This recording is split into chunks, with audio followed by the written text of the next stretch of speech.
José Mateus, Presidente da Trienal de Arquitetura de Lisboa.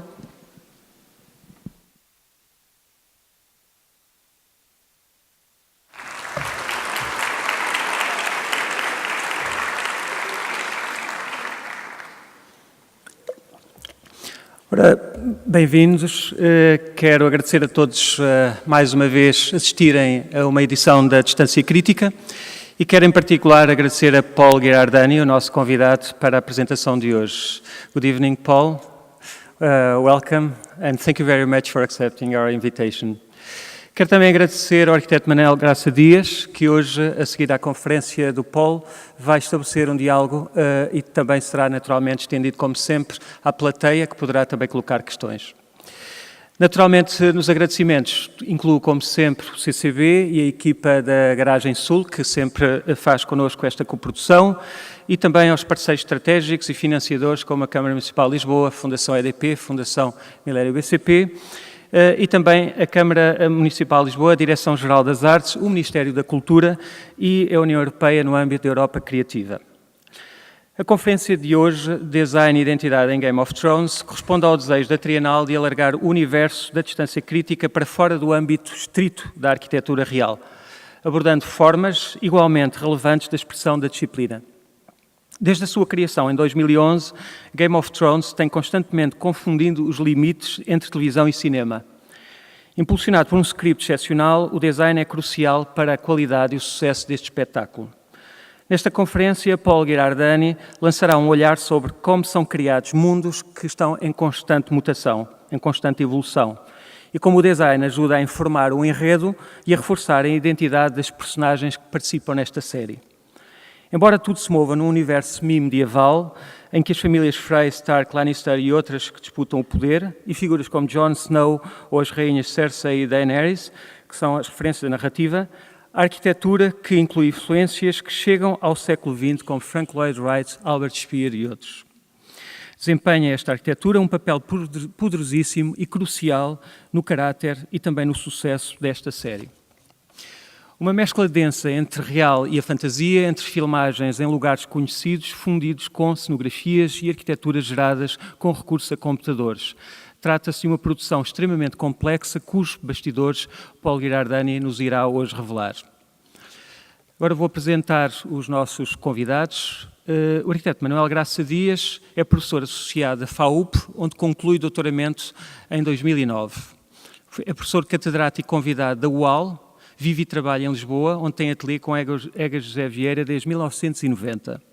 Foi diretor do Jornal dos Arquitetos em 2 períodos, 2000 a 2004, 2009 a 2012.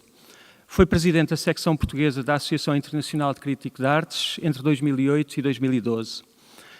Graça Dias é autor de inúmeros artigos e vários livros de crítica e divulgação de temas de arquitetura e, como todos sabemos, produziu e fez e foi autor de inúmeros programas de televisão e rádio que muito contribuíram para a divulgação da arquitetura dentro das especialidades e entre o público em geral. Em 1999 ganhou, juntamente com Ega José Vieira, o prémio da secção portuguesa da Associação Internacional de Críticos de Artes em Arquitetura. Paul Ghirardani formou-se em design tridimensional na Kingston School of Arts do Reino Unido. Começou a sua carreira no teatro, inicialmente como designer assistente no National Theatre of Great Britain. Trabalha desde há 30 anos na direção de arte em cinema e televisão. Foi diretor artístico em filmes que todos conhecemos, notáveis como Anne and King, The Gathering Storm e The Woman in Black. Desde 2014, Paul Ghirardani é diretor artístico das séries 4, 5, 6 e 7 de The Game of Thrones. Paul Ghirardani venceu 5 Primetime Emmy Awards e 2 Art Director dos America Awards. Portanto, o que mais nos interessa agora é ouvir o Paul. So, Paul, thank you very much. Please welcome to this stage.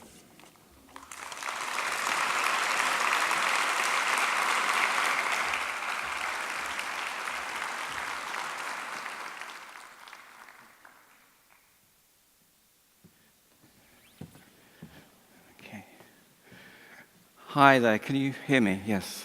Gosh, so many of you. I wasn't expecting so many. This isn't my normal habitat. I normally live behind the camera, so for me, this is a place that I don't normally come to. So please bear with me. I'll do my best as I take you through Game of Thrones in 45 minutes or something like that. Anyway, it started. Okay, so this is, first of all, I must thank the Lisbon Architectural Trienale and CCB for putting on this event and for inviting me here tonight. It's really thrilling to be here. I'm very excited. Thank you so much. The world of Westeros and Essos. Just to bring everyone up to speed, although some of you probably already know.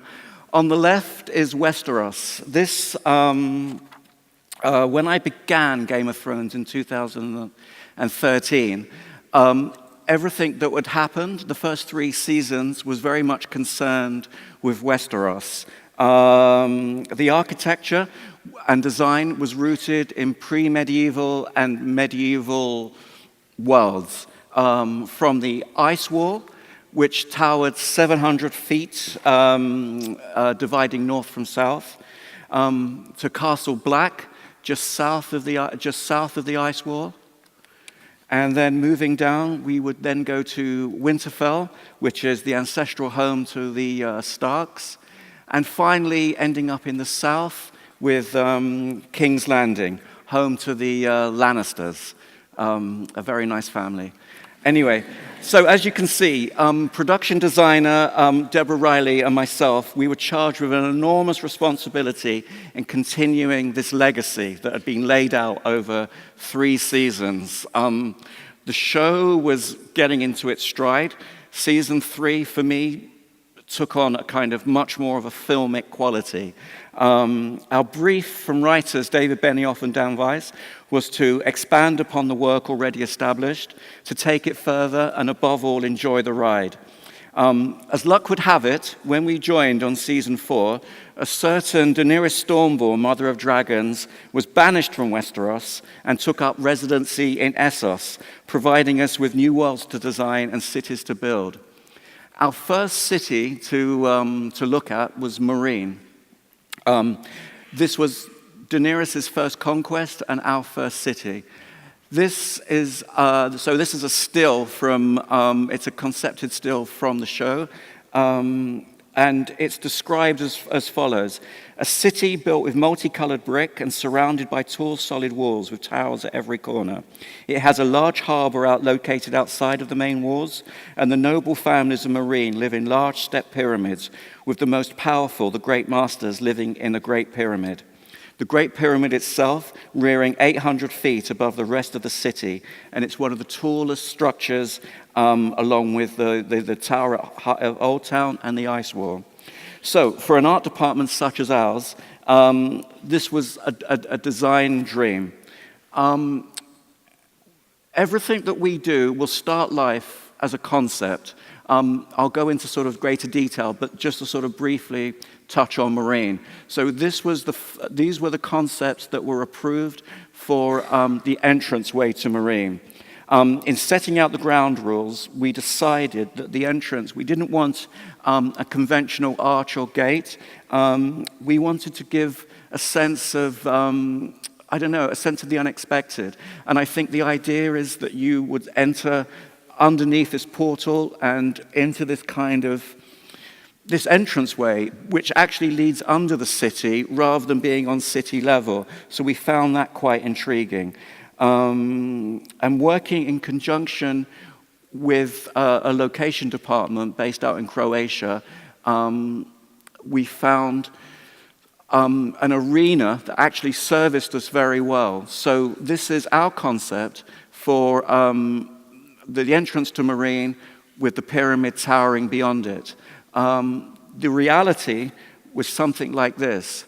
So this was how we ended up shooting it, with Dani riding towards the entranceway. The reality is this was a kind of open rock quarry. On the day of shooting, she's riding towards a green screen, which our friends in the visual effects department then turn into something like this. But the design originates from us. So what you see originates in the art department. We create the bare bones for this. With the location department, we also found this site, which was the Kliss Fortress near Split. This gave us a great sense of kind of climbing up. It gave us a sense of ascension towards what will eventually become the pyramid. The reality on the shoot day was that, so we go from that to that, which is when it's populated with actors. And then what's seen on screen is this. Unfortunately, along the way, there's crucified slaves. I'm sorry, but that's the world of Game of Thrones.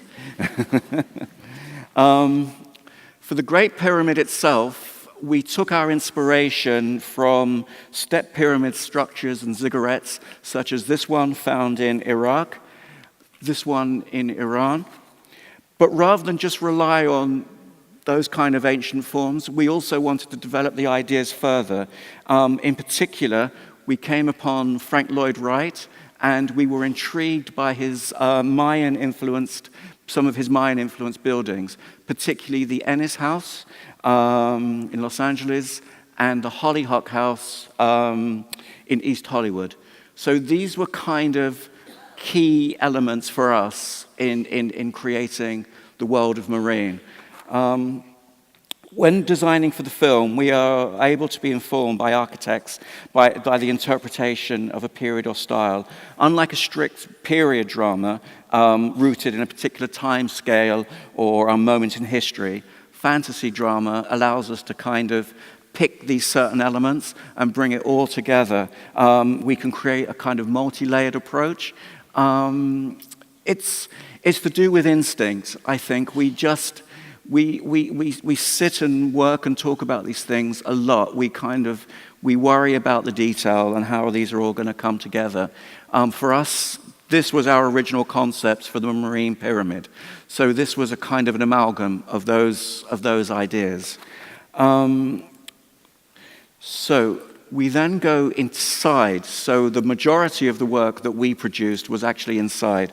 One of our first tasks was Danny's penthouse. Again, we were using Frank Lloyd Wright elements. So we love this decorative, I think he calls it his textile blocks. So we love that, and that was something that was really useful to us as a way of creating textures on walls and creating space that has a definite, a strong direction. Again, more of those influences. This was how we then took it further into Danny's apartments.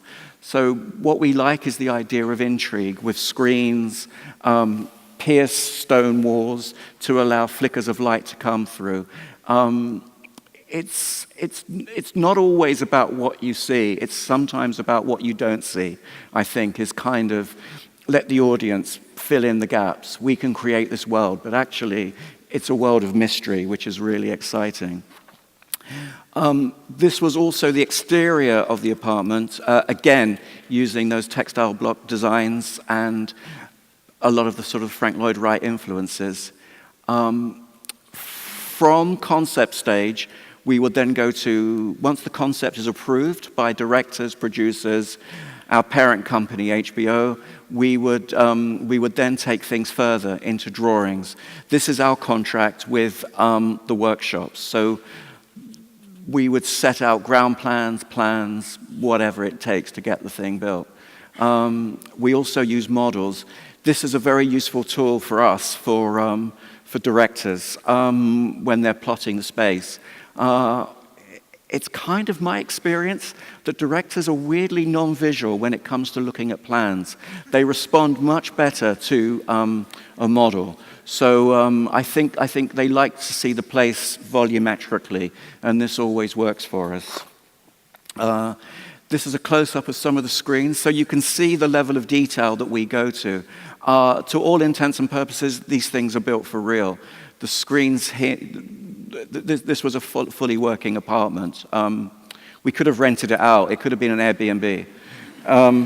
In the apartment, we used pivoting. We use the screens to create, as I go back to talk about intrigue. So the camera loves foreground pieces. It loves to track It loves to track behind things, so you're kind of glimpsing what's going on. A series of pivoting screens like this and really help us. So these are actually some stills that I took, I think, during filming. Again, the screens help with the light. The filter of light it worked really well on this set. Actually, it was a nice one to do. We enjoyed it. Our next challenge was the throne room for Marine.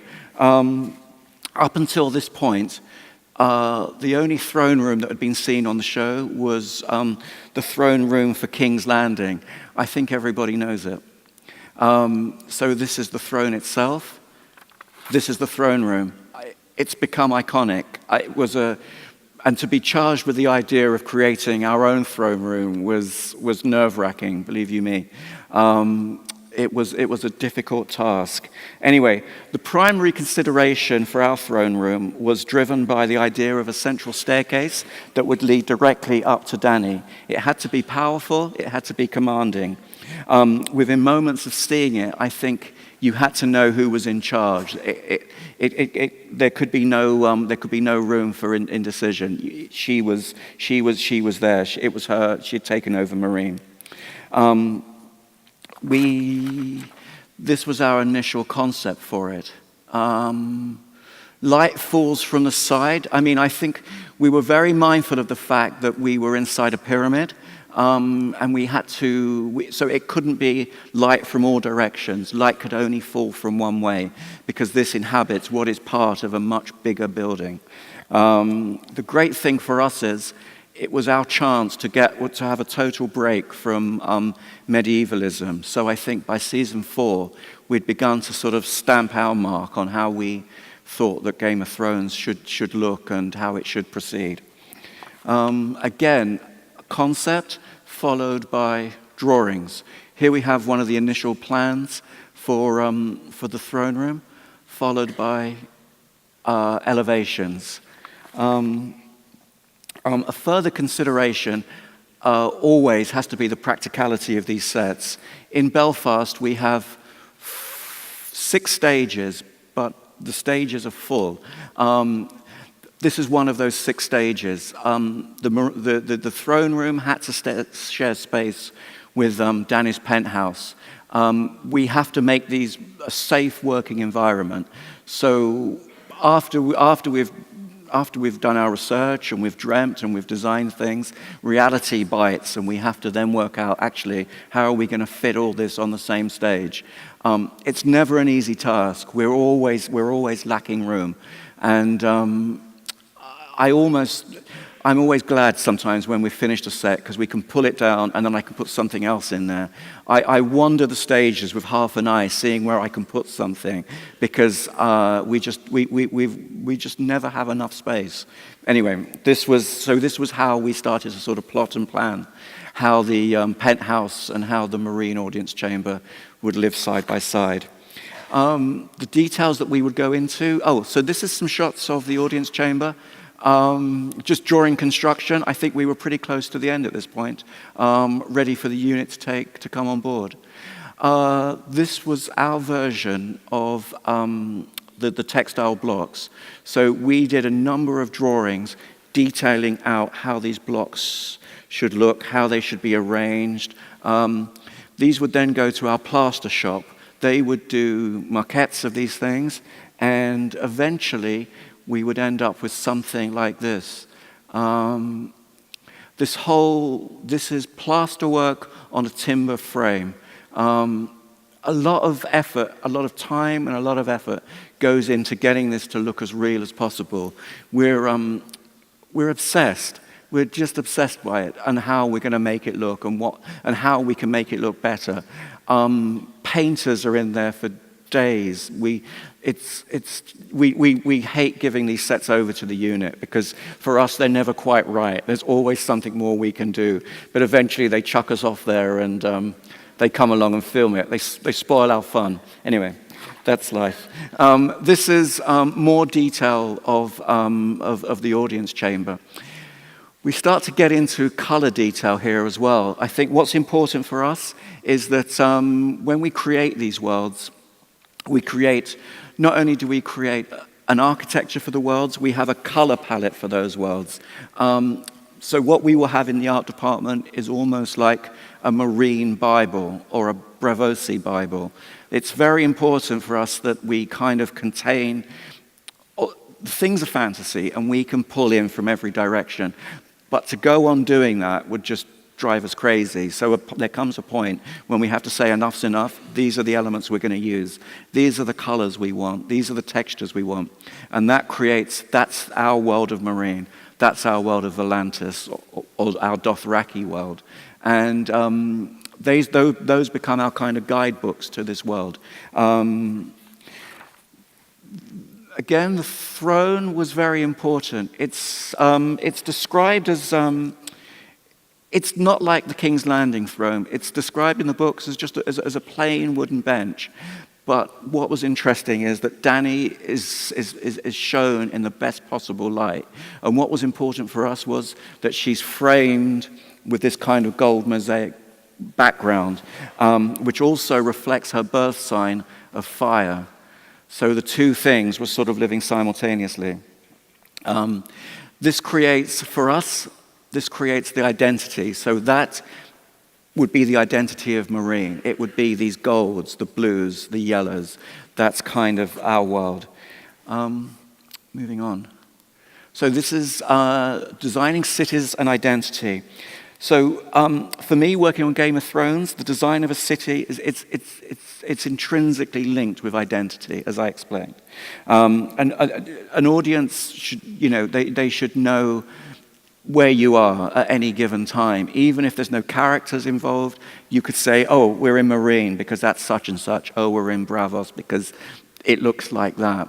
The world of Game of Thrones, there's a lot of information thrown at you at any one time. So it's very important to be as clear as we possibly can about that and not to sort of muddy the water. We try our best. So whether by architecture, costume, or lighting, when brought together, these things help identify the city.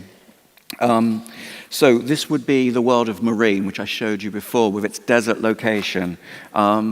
Its fashion, so again, working with the costume department.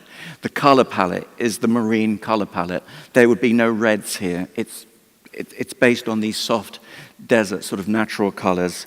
And also its customs. This is all part of the marine world. Note again the awnings that we've designed for this arena. Again, it copies the marine colors. It's very, very important that we don't stray from those palettes. In contrast, we have the world of Bravos. So here's Bravos. It's a big place. Our design brief was partly led by our executive producer, Frank Dolger. He says, physically, due to its many canals and romance culture reminiscent of medieval Italian city-states, Bravos in the novel is vaguely similar to real-life Venice. However, in terms of climate and weather, it is the northernmost of the three cities. So it's very much a water-based city, but it's also a power base. This was conveyed to us. Money is king, and using brutalist architecture and themes as a starting point, we try to hint at the authority and the power that is contained within Bravos. One of our season 4 builds, which was really exciting for us, was the Iron Bank. A certain Tywin Lannister describes it as such. He says, one stone crumbles and another takes its place, and the temple holds its form for 1,000 years or more. And that's what the Iron Bank is, a temple. We all live in its shadow, and almost none of us know it. You can't run from them. You can't cheat them. You can't sway them with excuses. If you owe them money and you don't want to crumble yourself, you pay it back. So that's the bank for you. I'm often asked, continually asked where our ideas come from, which is a tricky question. But actually, for me, the Iron Bank, I had in my head, I'd I had this photograph. As soon as we kind of read the script pages, this photograph sprang to mind, which I believe is Grand Central Station. But there's something about the scale of it, the way it's lit, the mystery behind it, just kind of really did it for me. I just felt this could be the Iron Bank. So we love it when we kind of come across an image that everyone agrees on. It's something tangible that we can touch and we can work with. So going on from there, subsequent conversations got us thinking about German architecture of the 1930s. Again, power architecture, and this is where Albert Speer comes in. This is a Third Reich corridor, I believe, but it's got the scale, it's got the mood, it's got the power. It's and unquestionably, scale equals power.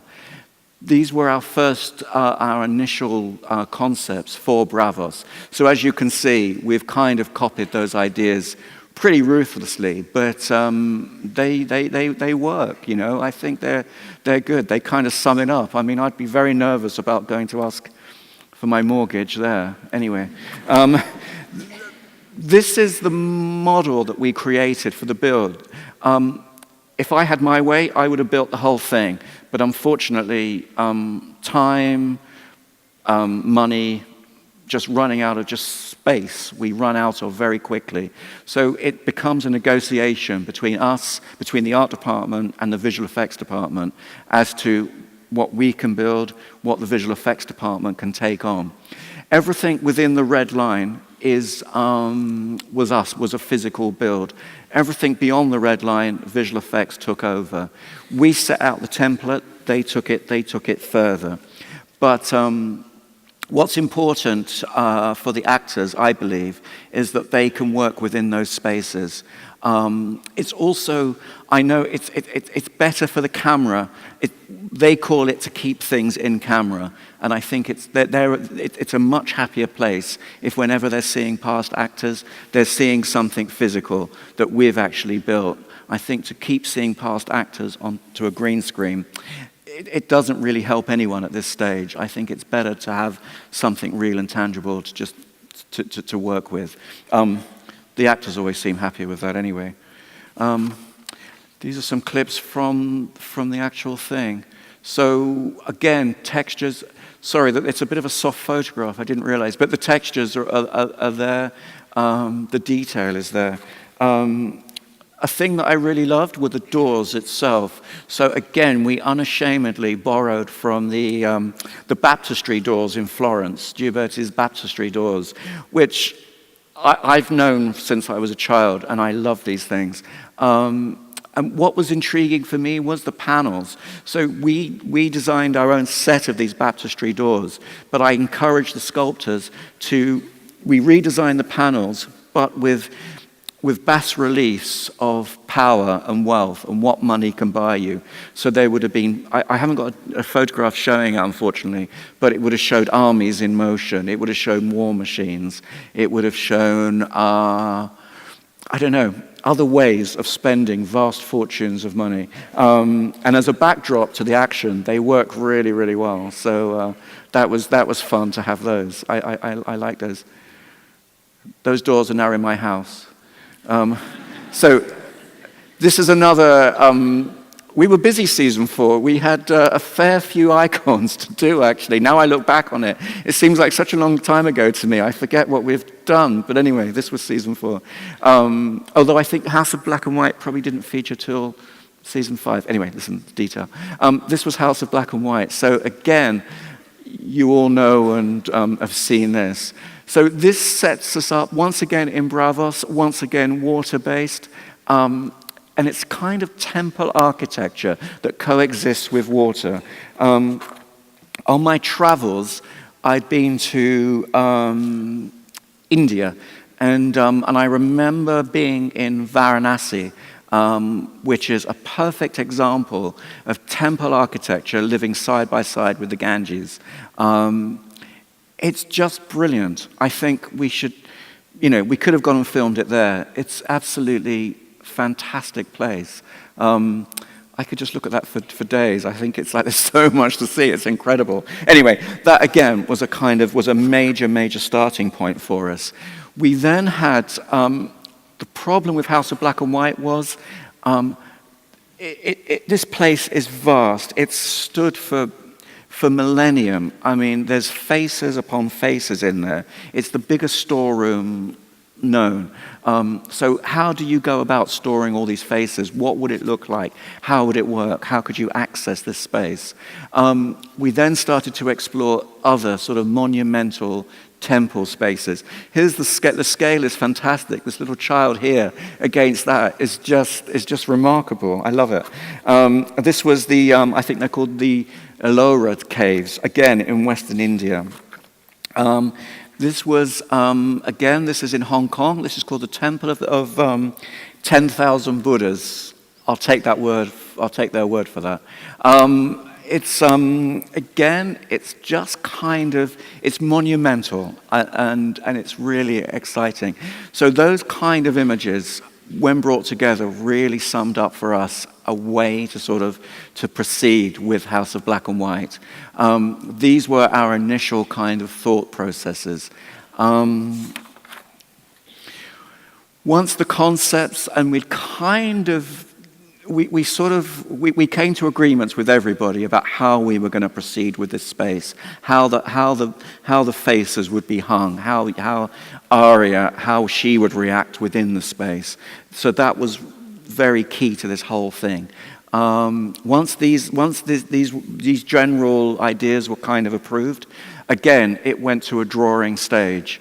I think these were approved ground plans that started the whole process rolling. Interestingly, there on the bottom left, you can actually see what was the physical build. We worked very closely with the camera department to actually plot our shots, how we were going to film this. We could have gone on building this thing forever, but actually we had to film it in 12 weeks. So we had to kind of compromise, which is always a terrible word for us. But anyway, we cracked on. This was, again, for directors, just to sort of ease them into the world of House of Black and White. These were the models that were made. So we're kind of getting closer all the time to the real thing. And then there was a lot of research and development went on this. It was, what do these faces look like? How are they hung? How do they work? How do you expose them to the light? I mean, we tried moving the faces forward, moving them back. We did countless tests to try and get this thing right. It went on for weeks. I think we were all driven quite crazy by it. The prosthetics on the faces went on for a long time. I'm not sure if there's any producers or actors in there at the moment, but there's certainly, you could start to recognize people. I think it drove us mad.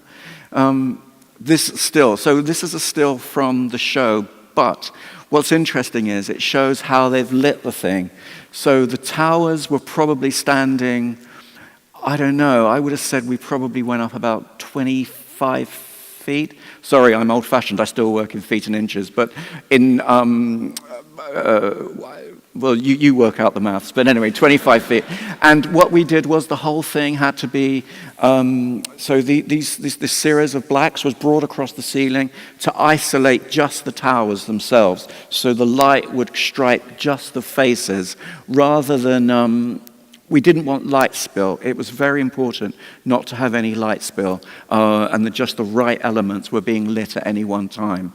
I think the little red dots you're seeing are, I'm not sure what they are. I think they were LED lights put in. I think they would be to do with visual effects. So they would be visual effects reference points, which they could take out, or so wherever the camera was, they've always got their kind of same reference points. More of the same. This set was, when you were in the space, if you could shoot 360 degrees. You couldn't shoot up, but you could certainly spin around and see the whole thing. Here we are. This is so. There's a few people known to me amongst that. This was a creepy space. If you went in there towards the end of the day when there was no light or whatever, it's not a happy place. It was interesting. What I particularly liked was, I think, our plastering. I mean, we have a very clever plastering department. I think it's very, in British filmmaking, I think plastering is a very key element to what we do in England, in Great Britain. When I've worked around the world, I've never found it quite so much as I find it in Britain. I think it's one of our filmic traditions. And they're incredibly clever at getting the right levels of texture. You know, we were very keen not to have straight lines, that things were broken up, that it felt like it felt like it had lived there for a long time. That was very important to us. As I say, we are obsessive about these things. So that was, where do we go to now? That was that.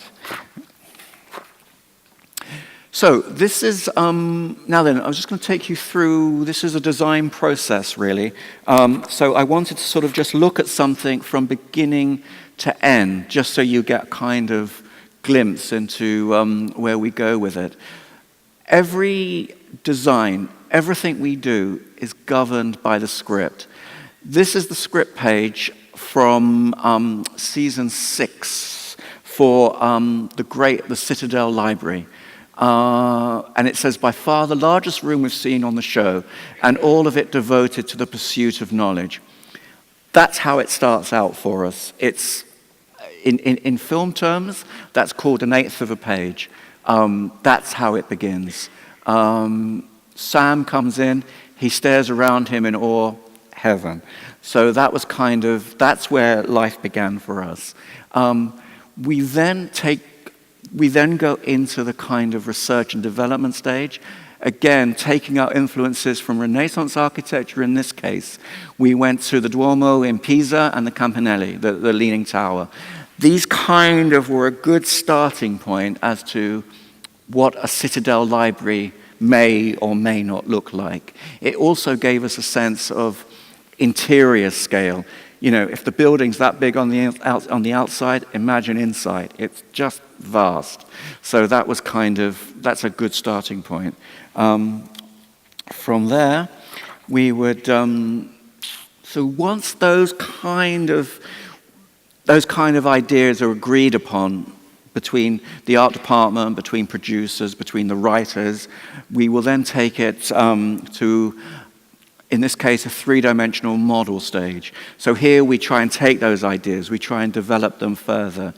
These are always very useful. This is something that will be generated in the visual effects department under our kind of ownership, but these are very useful tools for when they come to design images of the Citadel or Old Town in 3 dimensions.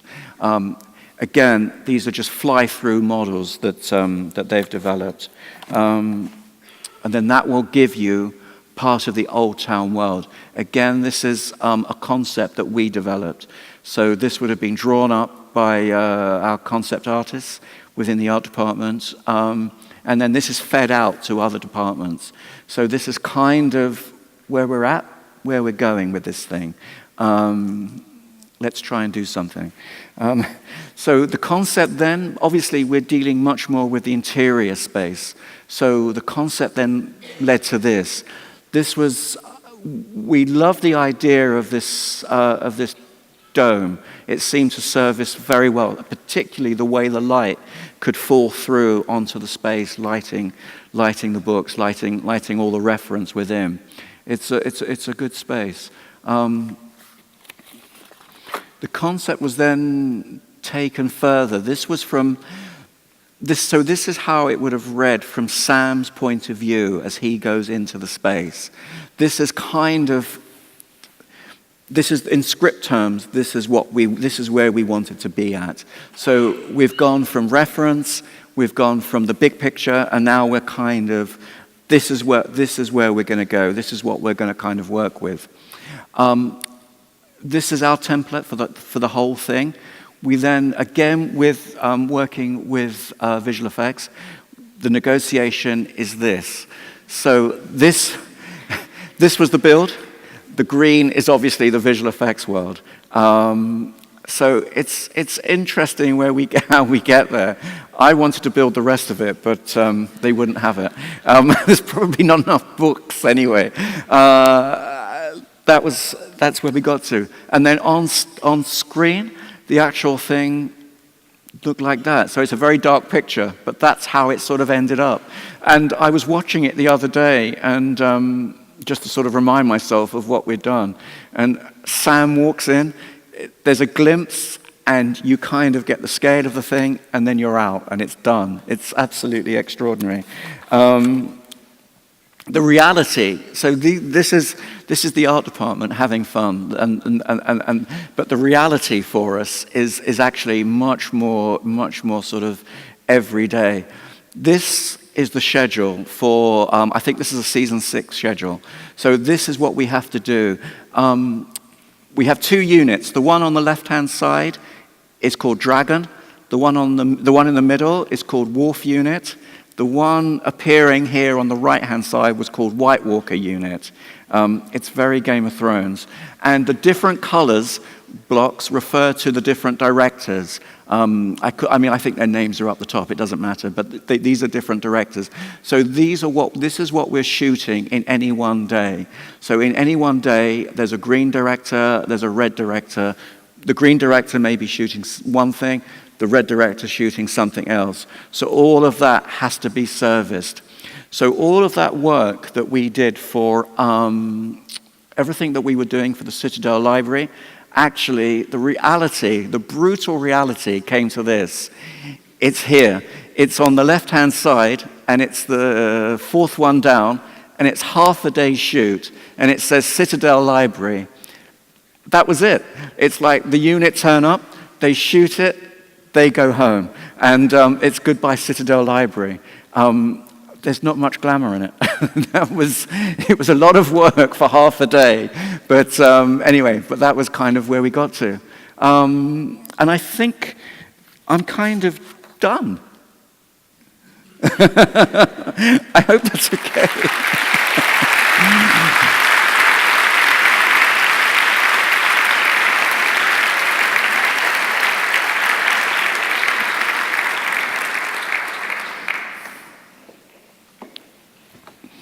Thank you.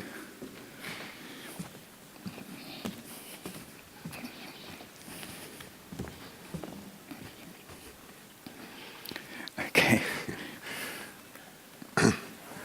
Boa tarde a todos. Eu quero começar por agradecer à Trienal a confiança que depositou em mim para tentar dinamizar uma conversa com o Paulo Ghirardani, mas terei que falar em inglês, como é óbvio, e depois da nossa pequena conversa, espero passar a palavra para o público, porque é esse o objetivo também que nos traz aqui.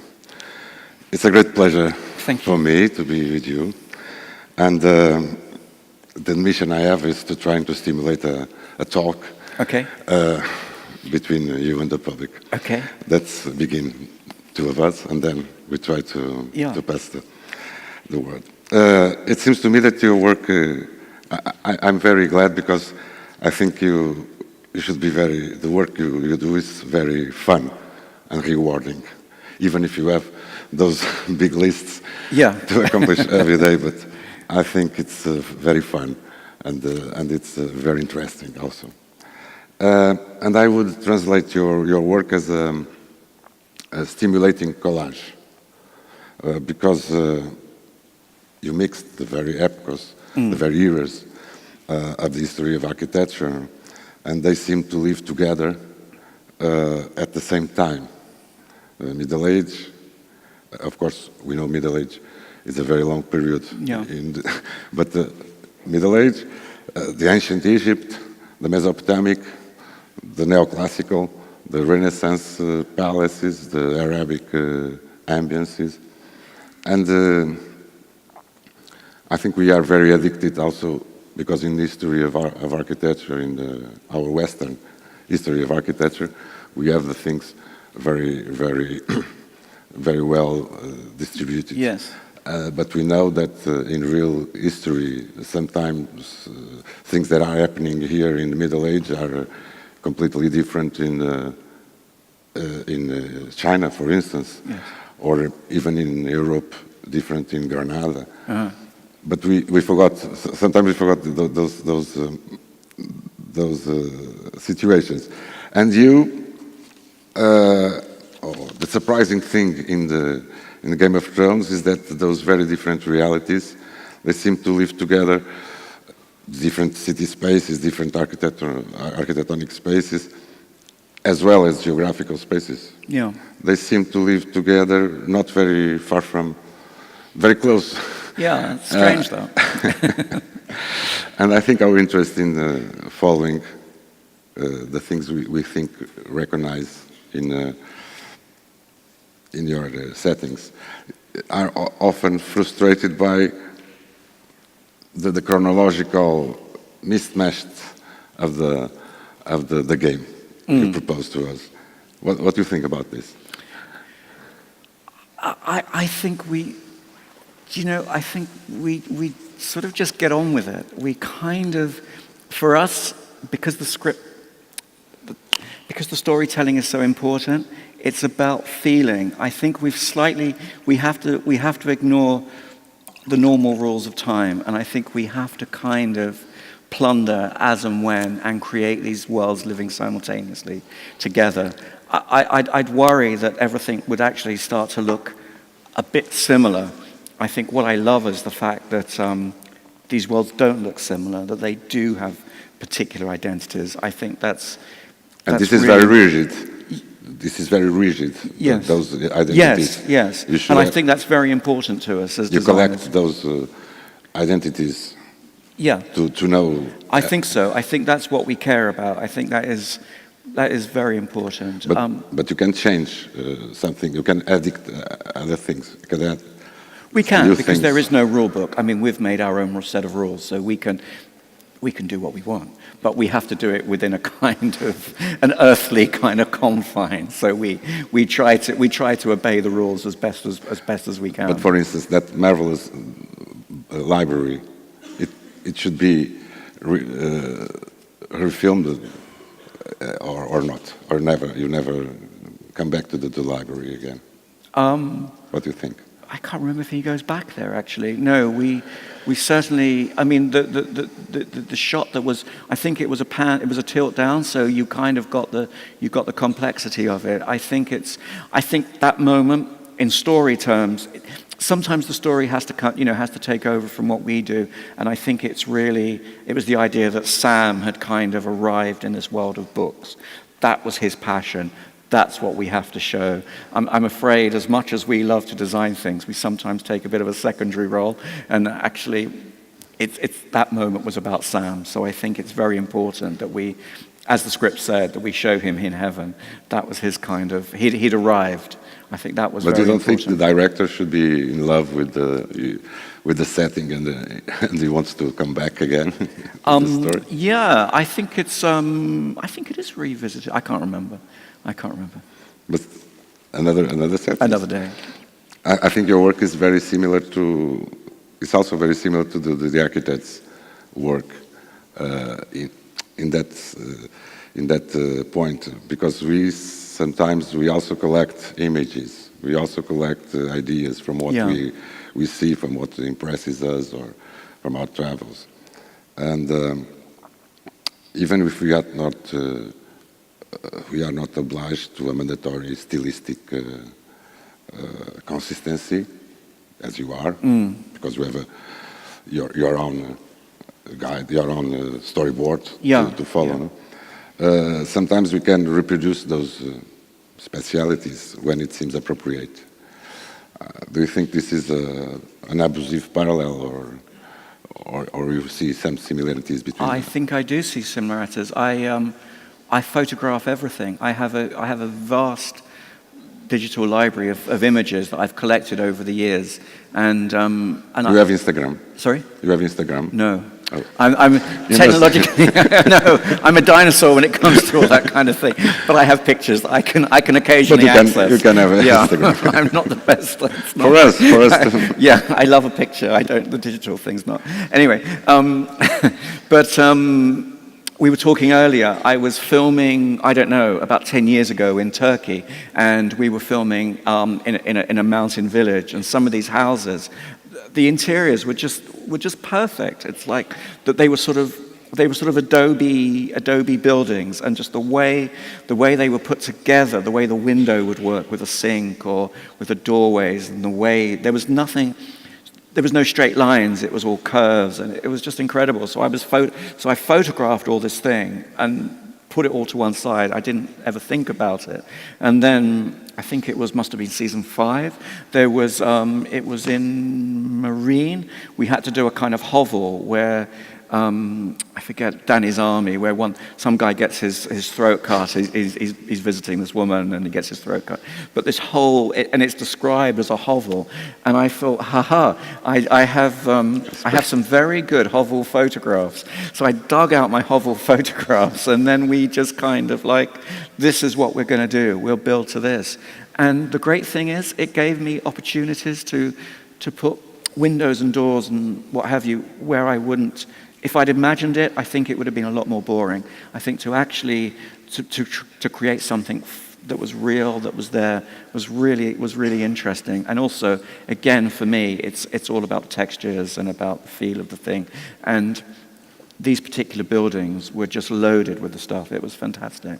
So that was fun to do. Yeah. So the reference paid off.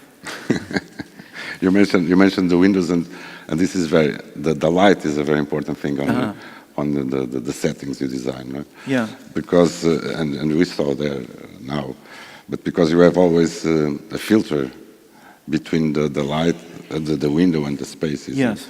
You have grids and you have curtains and the dip of the windows. So it's very interesting. But someone could say this is the light designer work. But I would say that for this light designer works, yeah, it always we need always to have an architecture, yeah, that give the space, that give the light the opportunity to impress us so much. And I would agree with you. Definitely, I think we know from experience that people, surroundings are lit. They look better if lit from different directions. Side light is always more flattering than a backlight. So when we build these spaces, we are very mindful of how they're going to be lit. The throne room, for instance, I mentioned that it was in a pyramid. The side light was very, very important to us, that we brought all that light in for Danny from the side, because it gave us a sense that we were on the side of the pyramid, so one wall had no light at all, but the other wall had all the light. That was important, just to give it a kind of sense of where it was in this building. I think I touched upon Danny's penthouse. There was the mystery of this kind of, we use this idea of pierced stone blocks, and we love the idea of these little shafts of light coming through that. I think it's also this thought that when we design these places, it's not like Marine Newtown. This is Marine that's been standing there for thousands of years. There's a history to this place, so this was a world that was inhabited by slave traders. So I don't know if these things always come across, but we try and think about it. How would they have, how would previous people have lived in these places before we actually come? Because you're always worried about giving some patine to the sets. Yes, very much so. You show us. We spend days doing it. Giving the painters, I can never get them off the stage. They're forever throwing sawdust at the walls or painting or doing something. It's like, for God's sake, just leave now. Let's just try and move forward. But that's what's very beautiful, because things are not very clean. They are not very new. They have some story behind. Yeah, I love that. I think the dirtier the sets can be, for me, the more real they are. It's It's really enjoyable. There's nothing better than getting out the wax and the paints and the this and that and just sort of destroying the hell out of this thing that we've just built. It's terrific. But sometimes I imagine it should be very surprising for the actors to see the final episodes on TV, because mostly because when they are acting, they are dealing with the green cards, the green screens behind them, and so I imagine they don't have the slightest idea of the final setting. Yeah. During the action. You know this, or you have conscience of this, or not? I know that the actors, they prefer to interact with something that they can physically touch or turn or pull aside or whatever. But that first plan, you have already the real things in the first plan. Right? It can only, I mean, they need to react to things. I think to react to a green screen is not very satisfying. I don't think anyone particularly enjoys that. I think for us, the green screen, the visual effects elements tend to happen 12 feet above the ground or something. We actually we tend to happily create the world that they're in. I think the show, it's important to the show, and we're encouraged to do that. No one has ever said to us, "You don't need to build that. We'll just put a green box around them." That's never been entertained. I mean, they like us to build things, and so we're happy to oblige. Those more or less medieval streets with lots of cellars and they are real. They are not green screens. There's another team. I work in Belfast. So my home is not my home, but my work home is in Belfast, Northern Ireland. So that's where we have the stages. So we have the 6 stages there, and we have various. I spend a lot of time in quarries. We have like Castle Black is in a quarry, Winterfell is in a quarry, so I spend a lot of time driving. My job actually a lot of the time is just driving around from quarry to quarry to quarry just to make sure that everything is sort of in place. There's another team who will go and look after Spain or Croatia or wherever we happen to be filming. How it works, the breakdown is, I would say, that all the main sets live in Northern Ireland. So all the big interiors that you've just seen, they've all been on stages in Northern Ireland. Winterfell is in Northern Ireland. Castle Black, River Run was built in Northern Ireland. So we like to build castles. Yeah, it's good. But when you do the markets are always different from scene to scene. We try to be.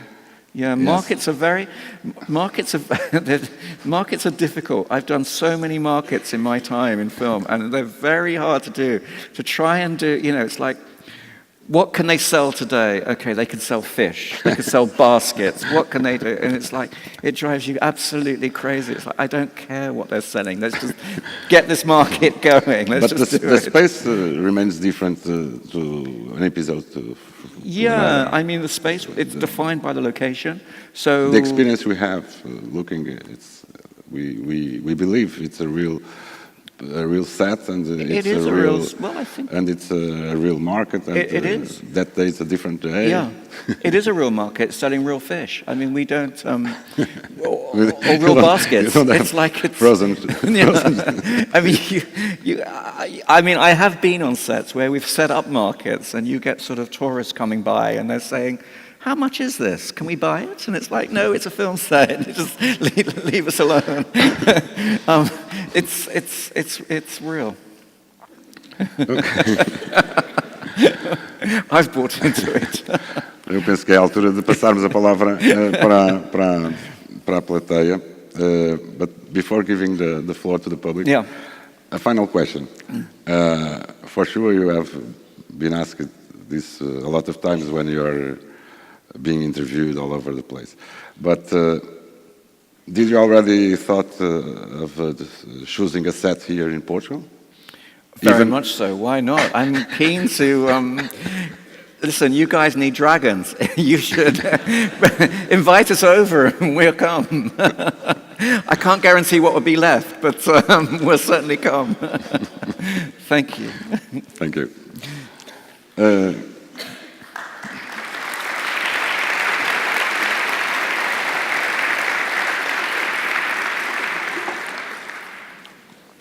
Estão abertas as inscrições. Eu agradeço que me façam um sinal para eu poder... Aquele senhor ali no meio, microfone. Vou-vos pedir que sejam simples e diretos e preferencialmente em inglês. Good night. I have 3 questions, but they are really easy to answer. Good, I like easy questions.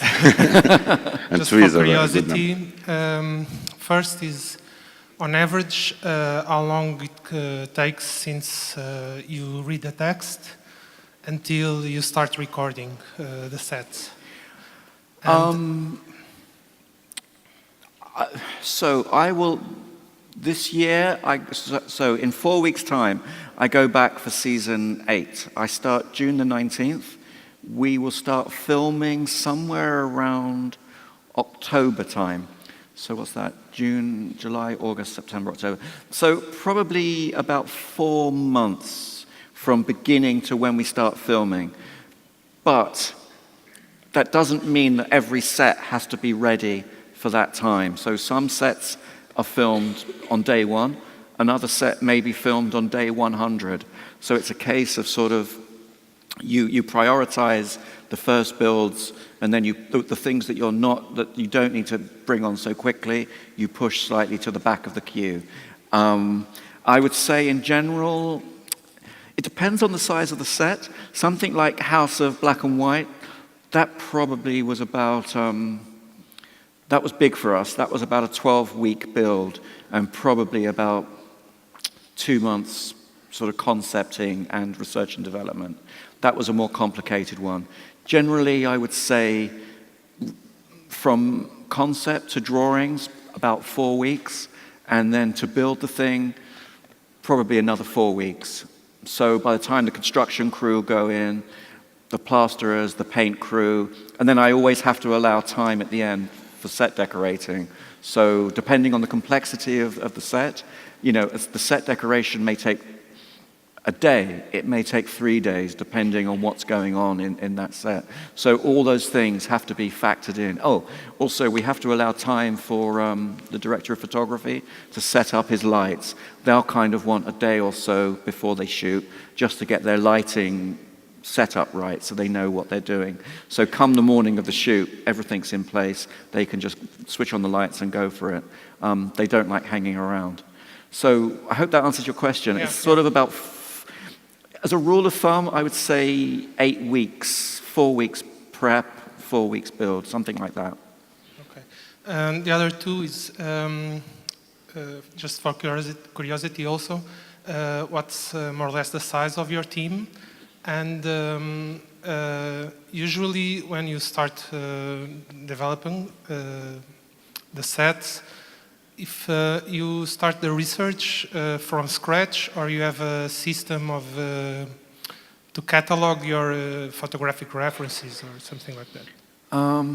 So 2 questions. The size of my team is, there's about 20 of us in the actual art department. So there's Deborah Riley, myself, production designer, there's myself, and then I have about a core of about 4 art directors who have responsibilities for various things. We have an art director who's very good at castles, luckily enough. So he does, we'll give him the castles. There's another guy who's very good at like House of Black and White.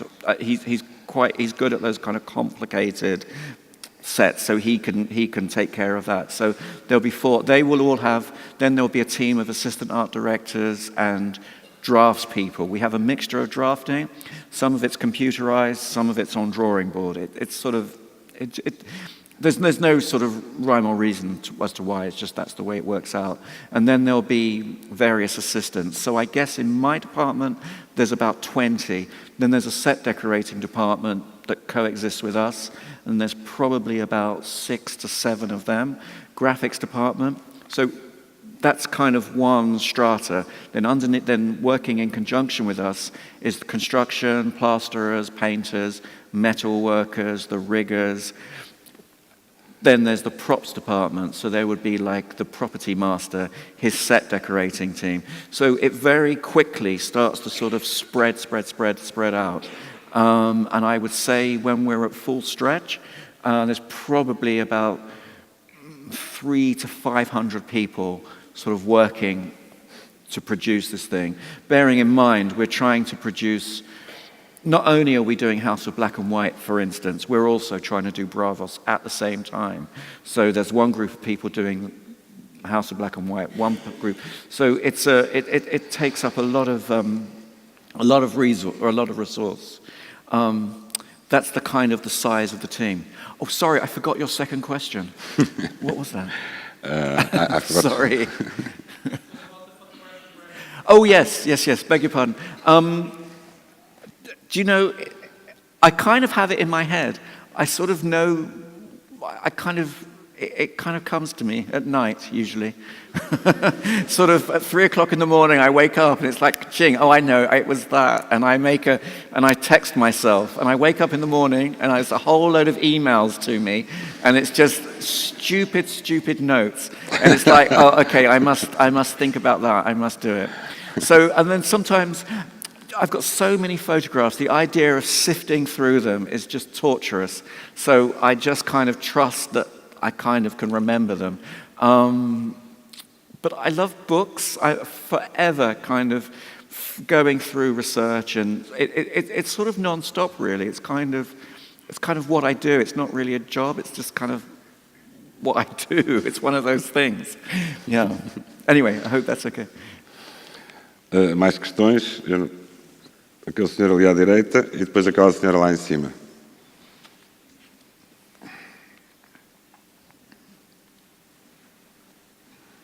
Peço desculpa, mas daqui vê-se relativamente mal.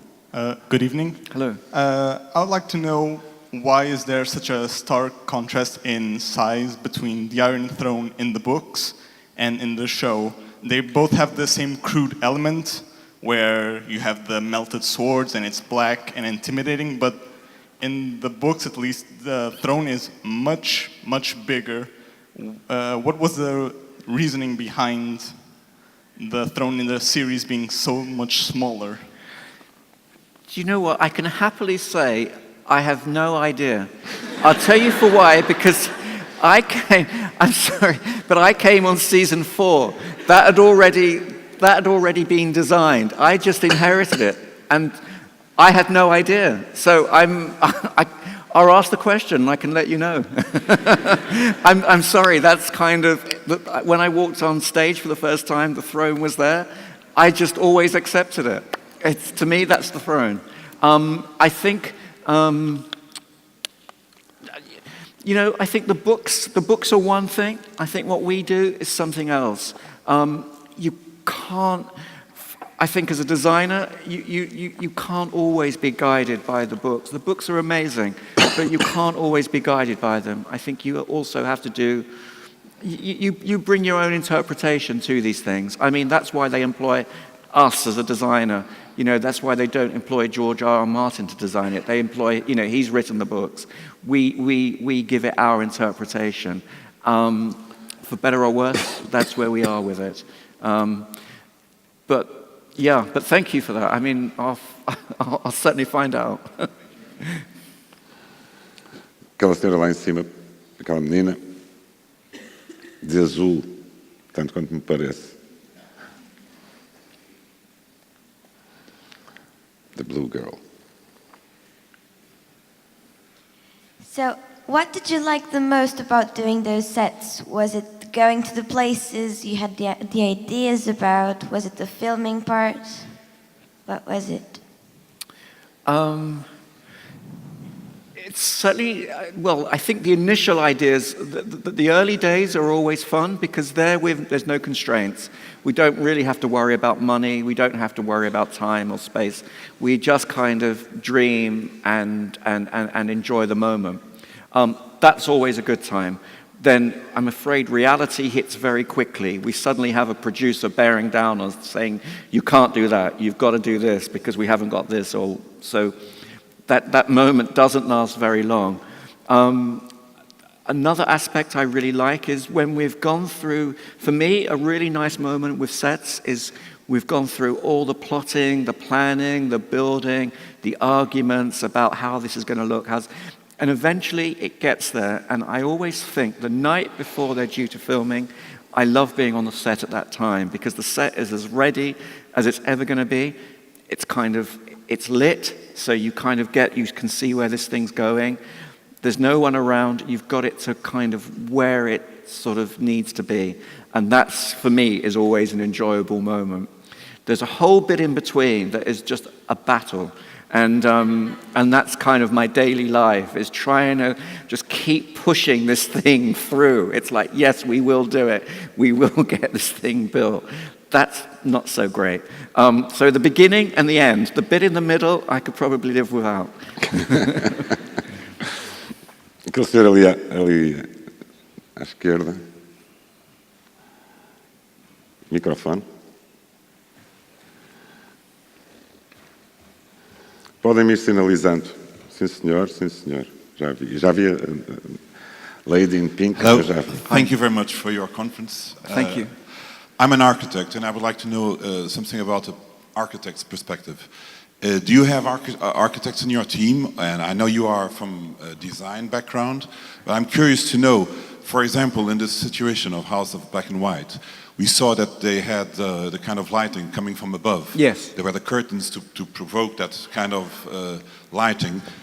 Is there any kind of thought of what kind of architecture would provoke this kind of space? Because in that case, it's clearly that it couldn't be artificial, it had to be natural lighting. And what kind of influences, architecturally speaking, we saw the pictures, we saw the references, but for example, this is the second question on the same subject. In King's Landing, for example, we saw the destruction of the main cathedral in one of the last seasons. Is there the kind of care that, well, architects will have to rebuild this? How would this be rebuilt? I know you can't give spoilers alerts, but I mean, what kind of architectural influence in the team is there for what happens during the series?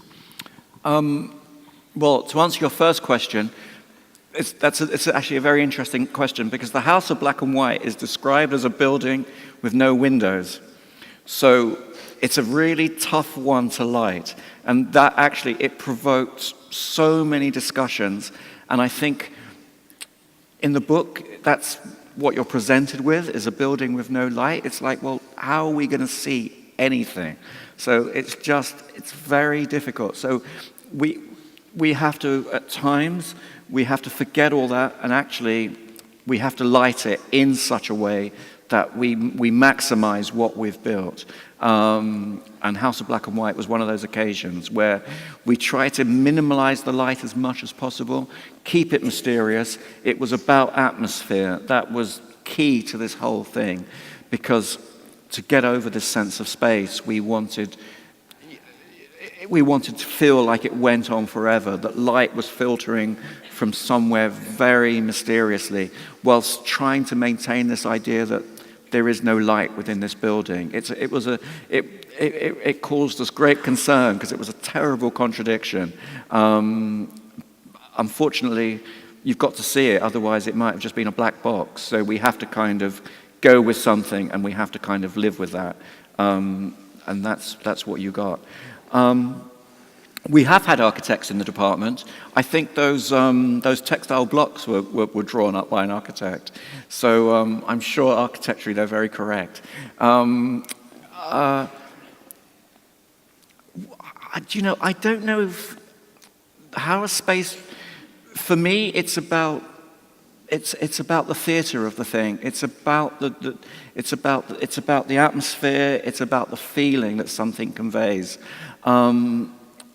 Everything we do is on the surface. I don't have to worry about how a building stands up. We can give the impression of how it should stand up. But I think if we went into all those kind of nuts and bolt details, I can't imagine we'd get the job done. We just have to we deal with what the script is asking for, and that's what we try to present. We try, believe you me, we try in as hard as we possibly can to present it in a very plausible way that you shouldn't be asking that question. I think you should one should be, okay, that's the building, that's fine, I can live with that, that's how it works. It stood there for 1,000 years. That's what we just try to hope to get across. If I was concerned about, if I was too concerned about how it stood up, I don't know, I think we'd still be doing season 4. So I hope that's okay.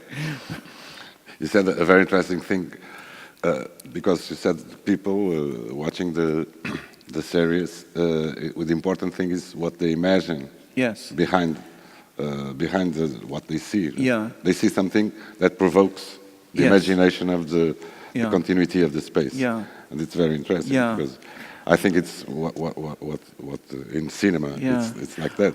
In the movies, we imagine we saw a glimpse of a space, and then we can imagine another space I think quite often, I think we spoke about it earlier, I think quite often it's not what you see, it's what you don't see. It's what the mind imagines. We're very keen on depth. You know, we don't like closed doors. We like depth, we like doors open with a sense of something beyond. It's quite enticing, so that's always quite fun to do. Yeah. Ok, vamos passar para esta senhora aqui no meio. Lady in pink, I suppose.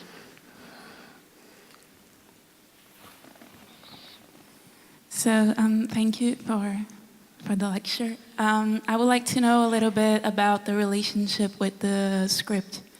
So what do you think are the key elements that a script has to have to be really helpful for an art crew to work with? And if there is some kind of description or reference that you think that it's helpful for you to really assess the baggage of information and references that you have. Yeah, for me, coming from a theatre background, the script is everything. I'm sort of useless without a script. I need that to kind of, that's the beginning of my adventure, of my journey, is the script. You saw that one. The description there wasn't really up to much. It was just, that's on the written page. We would have had discussions with David and Dan about what they would be expecting from Old Town. We would have read the descriptive passages in the book about Old Town. So there's another scriptive kind of description. So armed with those kind of bits of information, we will then start to kind of pick at things until we start to find something that we're happy with and that sort of feels right. It's not an exact science by any means. It's just kind of intuition. And I think, you've all got it. You're all here tonight. You're designers, so it's the same for you guys. You're just kind of, you're always trying to find that certain something that you don't know what it is, but when you find it, you kind of know. And it kind of gives you a sense of, that's the path that we're going to go on, for better or worse. And I think it is this thing about first ideas are really strong. We sometimes get these first ideas and then suddenly it's like, no, we're not going to do that. And then you just find yourself going round in circles. And quite often coming back to those first ideas, because I think that's when the mind is really focused and you're kind of firing. You sort of almost haven't had too much time to think about it. You're just doing it intuitively, and I think that's really important. I think the script will kind of fire those kind of ideas. If we get stuck, if we're confused, which, believe you me, happens, particularly something like House of Black and White is a really, when we first came across it, it's this really difficult concept. It's like, this is a building that just houses faces. It's like, well, what the hell is that? I mean, that's kind of like a weird thing. So, we have to kind of, David and Dan are sort of like our parents in a way, and they will always kind of provide the answers if we produce concepts that aren't going in the right direction, we'll hear back from them that, guys, you want to think about doing this or doing that. So luckily for us, we're working with script writers who are around, who are very active, who have this incredible knowledge and this amazing story arc from beginning to end. So they've been key in everything that we do. So that's been really helpful. But yeah, the script is really important, and I think filmmaking without it just doesn't interest me.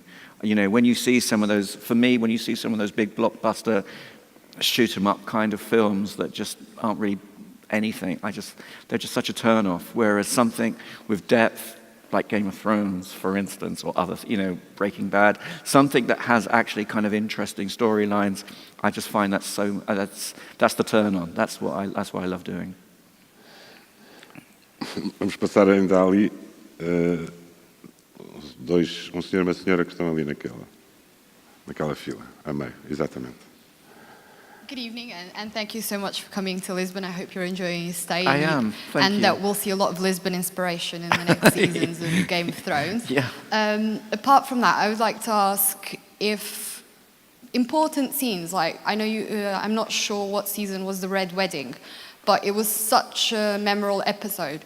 It's a bit related to the question that was just asked, if it matters to the point that that's going to be, it's pivotal in the show, and if that influences your design. I think that's a good question. Yeah, it really does. You read these things, and it's a case in point. Red Wedding was season 3, but a case in point was the death of Hodor. So in season 6. So when I read that, it was like, oh my God, they're going to kill off like a major character, and it was really upsetting. And so we worked on this cave system, and it was all to do with the door. It was all to do with this hold the door business. That was the whole thing. And when you start to read that on the page, the whole juxtaposition with Bran has walked back to Winterfell to see a young Hodor, and that's all in conjunction with what's going on with the Whites breaking through the door. That whole thing was like, my God, this is suddenly you think this is serious stuff. And, I just feel, I always feel charged with this terrible responsibility that, we have to kind of, make Game of Thrones as best as we possibly can. And it makes me terribly nervous. And something like the Hodor thing makes me really nervous because it's a huge responsibility. And you only get one shot at it and you want to get it right. So it influences a lot. And another question I wanted to ask is, are Jon Snow and Daenerys Targaryen brothers or not? Can we know that? Or are we going to go find out? Can you not tell us that? No. Thank you so much. Thank you. Hello. I think my question is very easy. Have you seen... I'm here. Sorry. Where are you? Okay. Tem que se pôr de pés para se ver. Obrigado. No. E depois vamos encerrar a seguir, por isso. Okay. Have you seen something in Lisbon that could inspire you for a Game of Thrones scenario? Not anything particularly, but we did, I was saying earlier, I was very keen on the tiles, the decorative tiles that you have, and in fact, we did use that in, I can't remember the season, maybe it was 5 or something. There's a scene where Jaime Lannister he's held captive in Dorne, and he's not in a prison as such, but he's in a kind of a room in the palace that he can't escape from. And because of the Dornish, this kind of hot Dornish feel that we were trying to portray, we used tiles in that room. And I distinctly remember looking at some of the architecture in Lisbon at the time, thinking, I love the use of tiles. Let's do that for this Dornish palace, which we used as part decoration. Unbeknownst to me, I'd be sitting here sort of 3 years later talking about it. It's the way it goes. So yeah, so definitely. I mean, we choose and we use and we use these things. Thank you, Paul. Okay, thank you. Let's vamos agradecer ao Paulo Ghirardani esta conversa. Temos que encerrar. Thank you very much.